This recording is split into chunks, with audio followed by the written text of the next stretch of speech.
ისლამ მახაჩევიძე და ილია თოფურია. როგორც ჩანს, ახალი ისტორია იხარშება და როგორც MMA-ში ხშირად ხდება ხოლმე, ამ ისტორიის ორი განსხვავებული ვერსია არსებობს. აღარაფერს ვამბობ იმაზე, რომ ორ სხვადასხვა ენაზე მიდის საუბარი, თუმცა მე ყველაფერი შესანიშნავად მესმის. მაგრამ მოდი, ჯერ ძალიან სწრაფად გადავხედოთ სიტუაციას. მახსოვს, ზუსტად 1 წლის წინ სად ვიყავი. ლას-ვეგასში ვიმყოფებოდი. Ultimate Fight-ის გადაღებებზე და დანიელ კორმიეს გასანადგურებლად ვემზადებოდი. და მომდის ახალი ამბავი, მომდის ინფორმაცია, რომ ილია თოფურია ტოვებს 145 ფუნტის ქამას და ადის 155 ფუნტში. ის აპირებს, რომ მომენტალურად ჩაერთოს მსოფლიო ჩემპიონობისთვის ბრძოლაში. მახსოვს მაშინ ამ იდეას როგორ შევეწინააღმდეგე, მახსოვს ამ თემაზე ვკამათობდი კიდეც 145 ფუნტთან დაკავშირებით, იმიტომ რომ ილია მედიაში საშინად ბევრს შრომობდა, რათა საჩემპიონო ბრძოლა მიეღო. მე კი არ მქონდა იმის შეგრძნება, რომ ეს ყველაფერი უკვე გამზადებული და ლამაზი ფაფრით შეფუთული იყო. თითქოს საქმე ასე ყოფილიყო. ჰეი, აი შეთანხმება, შენ ხარ 145 ფუნტის ჩემპიონი, ამოიწია აქ და ჩვენ ამ საჩემპიონო როტაციას გავაკეთებ. მე არ მქონდა ეს შეგრძნება მიუხედავად იმისა, რომ ილია ამისთვის ძალიან ბევრს მუშაობდა. ახლა იმ დროისთვის უბრალოდ საერთო სურათი რომ შეგახსენოთ, თქვენ გყავთ ჩარლზ ოლივეირა, რომელიც პირველი ნომერი იყო რეიტინგში და რომელიც აშკარად თავის შანსს ელოდებოდა ისლამთან რევანშისთვის, რასაც თქვენ მაყურებელი სხვადასხვა აბსოლუტურად ემხრობოდით. და აი რამდენიმე კვირის შემდეგ, სადღაც 3 კვირის შემდეგ მე ისევ ვეგასში ვარ და კვლავ გადაღებებზე მუშაობ. ჩვენ ვიღებთ ზუსტად იგივე სახის განცხადებას და ამჯერად ეს არის ისლამი. ისლამი აპირებს დატოვოს 155 ფუნტი და ის აპირებს ავიდეს 170 ფუნტში. და მოსალოდნელია, რომ ის მომენტალურად მიიღებს საჩემპიონო ბრძოლას. ანუ ახლა თქვენ გყავთ ილია, რომელმაც დატოვა თავისი ქამაი და ისლამს დაედევნა. ეს ძალიან მნიშვნელოვანია. ეს არის ისტორიის უკიდურესად მნიშვნელოვანი ნაწილი. სიმართლე გითხრათ, მე იმაშიც კი არ ვარ დარწმუნებული, რომ ეს არ არის მთელი ეს ისტორია. მთელი ეს ისტორია არის ის, რომ ილია მოვიდა 155 ფუნტში და თითი პირდაპირ ისლამს დაადო, რომელმაც საერთოდ არ ეჭხუბა მასთან. მან მთელი დივიზიონი მიატოვა, ოღონდ მასთან არ ეჭხუბა. აი ეს მოხდა. ახლა, როდესაც მე ამ ისტორიას ყვები, ამან ისლამის ნერვებზე იმოქმედა. მას ეს ძალიან არ მოეწონა. მას არ მოეწონა, რომ ჩაელი მას ლაჩას უწოდებს, რაც უნდა გითხრათ, რომ არასდროს მომხდარა.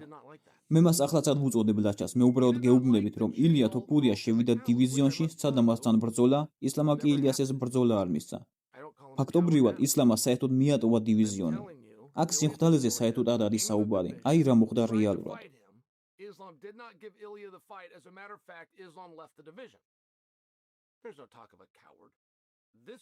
მაგრამ როგორც ჩანს, სწორედ ეს ვერსია ის, რაც ისლამს შიგნიდან ყველაზე მეტად ჭამს, ანუ უბრალოდ ასე ჩანს. იმიტომ რომ შაშანდელ ამბებს რომ დაუბრუნდეთ Madison Square Garden-ის ივენთის წინ, სადაც ისლამს ჯეკ დე ლა მადელინასთან უნდა ეჭუბა, მთელი საუბრები მაინც ილიაზე მიდიოდა. ფაქტობრივად იყო ხმებიც, რომ თეთრ სახლში იგეგმებოდა ქარდის ჩატარება და თუ ვინ იქნებოდა მთავარ ბრძოლაში და ვინ ვის შეებრძოლებოდა. მთელი საუბრები იყო იმაზე, რომ ისლამი და ილია შეხვდებოდნენ ერთმანეთს.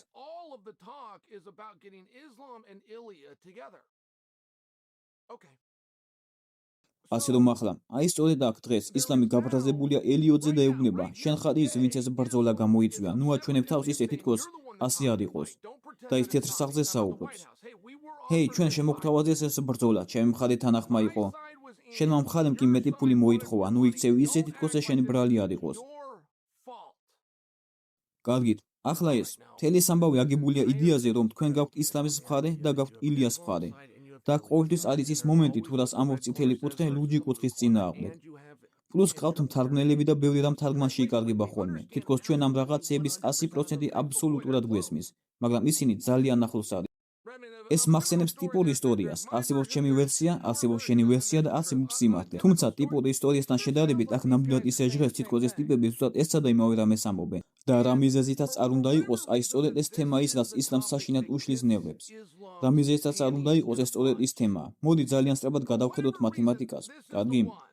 თუ ისლამი 170 ფუნტშია, ხოლო ილია თოფურია ტრავმირებულთა სიაში იყო, ან როგორც გინდათ ისე დაარქვით, როცა მებრძოლს გული აქვს გატეხილი, რაც არ უნდა იყოს ეგ. მაგრამ ის იმდენად ჩამოშორებული იყო პროცესებს, რომ ორგანიზაციას დროებითი ქამრის შემოღება მოუწია და აი ახლა ის ბრუნდება. ის ბრუნდება სათადარიგო სკამიდან, ბრუნდება და მას აკეთებს იმ წონით კატეგორიაში, სადაც მანამდე არასდროს უასპარეზია. და ჩვენ მაყურებლები ამით გაოცებულები ან შეურაცხყოფილები უნდა დავჭეთ, რადგან მან ამის გამო მეტი ფული მოითხოვა? თითქოს ჩვენ უნდა ვთქვათ, ოღ მეთო ჩემო, ილიამ ჩაშალა ბრძოლაო.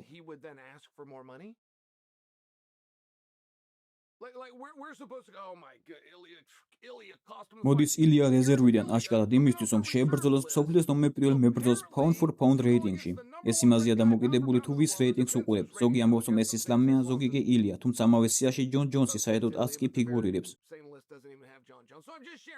ის აპირებს დაუბრუნდეს და ეს ყველაფერი გააკეთოს იმ წონაში, რომელიც მანამდე აზრს გამოუცდია და ვინმეს მართლა სჯერა, რომ ის ამის გამო ჰონორარის მომატებას არ მოითხოვდა?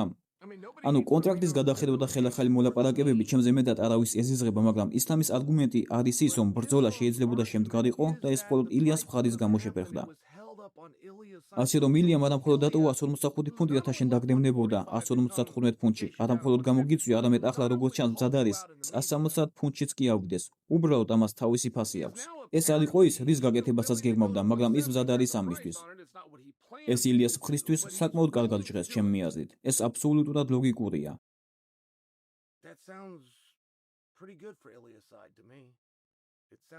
ახლა ამ ქრონოლოგიაში სადღაც გზაზე ისლამმა პირობა დადო, რომ ისევ დაბრუნდებოდა 155 ფუნტში. ჯეკთან ბრძოლის წინ ისლამმა თქვა, მე დავბრუნდები 55 ფუნტშიო.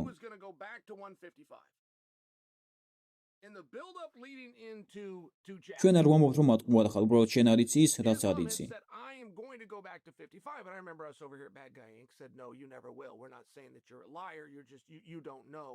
როგორც კი 170 ფუნტზე დადგების სასწოლზე, მახსოვს ამაზე საუბრობდით კიდეც, როგორც კი მიხვდები რამდენად კარგად გრძნობ თავს, რამდენად უკეთესია ცხოვრება და როგორია შენი რეალური, ზოგადი სიამოვნება რაღაცისგან, რასაც ცხოვრება ჰქვია, შენ აღარასოდეს დატანჯავ საკუთარ სხეულს, რასაც 155 ფუნტში დაბრუნება ჰქვია.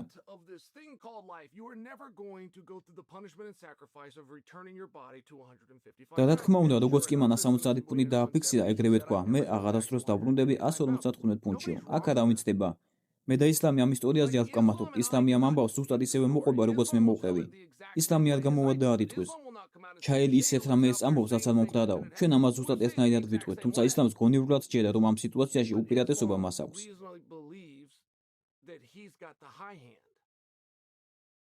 მე ამას ასე არ ვხედავ. თუ ისლამი და ილია არასდროს იჭუბებენ და ჩვენ როგორც ისტორიკოსებს მოგვიწევს ამ დროზე უკან მოხედვა და მემკვიდრეობის გამო ერთ-ერთი მათგანის გამოყოფა, ჩვენ უნდა ავირჩიოთ ის ტიპი, რომელიც ცდილობდა ამ ბრძოლის ორგანიზებას. სხვა გზა არ გვაქვს. ჩვენ უნდა ავირჩიოთ ის ტიპი, ვინც დატოვა თავისი დივიზიონი, ამოვიდა შენს დივიზიონში და თითი პირდაპირ შენ დაგადო. შენ კი ამის შემდეგ სხვა დივიზიონში წახვედი და შენივე აღიარებით ის ტიპი მზად იყო იქაც კი გამოყოლოდა.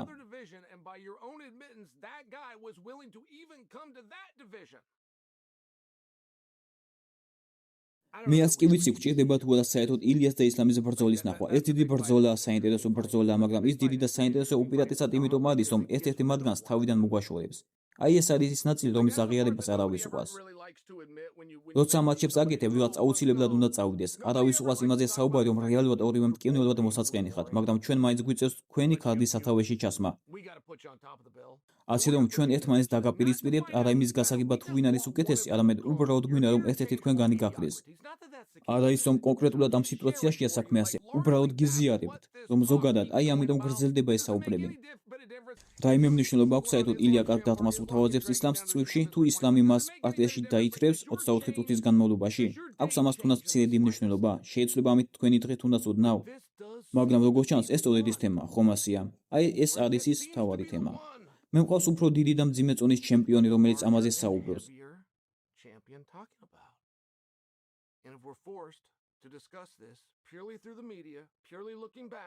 და თუ ჩვენ იძულებულნი ვართ ეს ყველაფერი წმინდად მედიის საშუალებით განვიხილოთ, წმინდად კონკრეტულ დროის მონაკვეთს გადავხედოთ, მედიაში ეს სულა არის ილიას მორიგი გამარჯვება.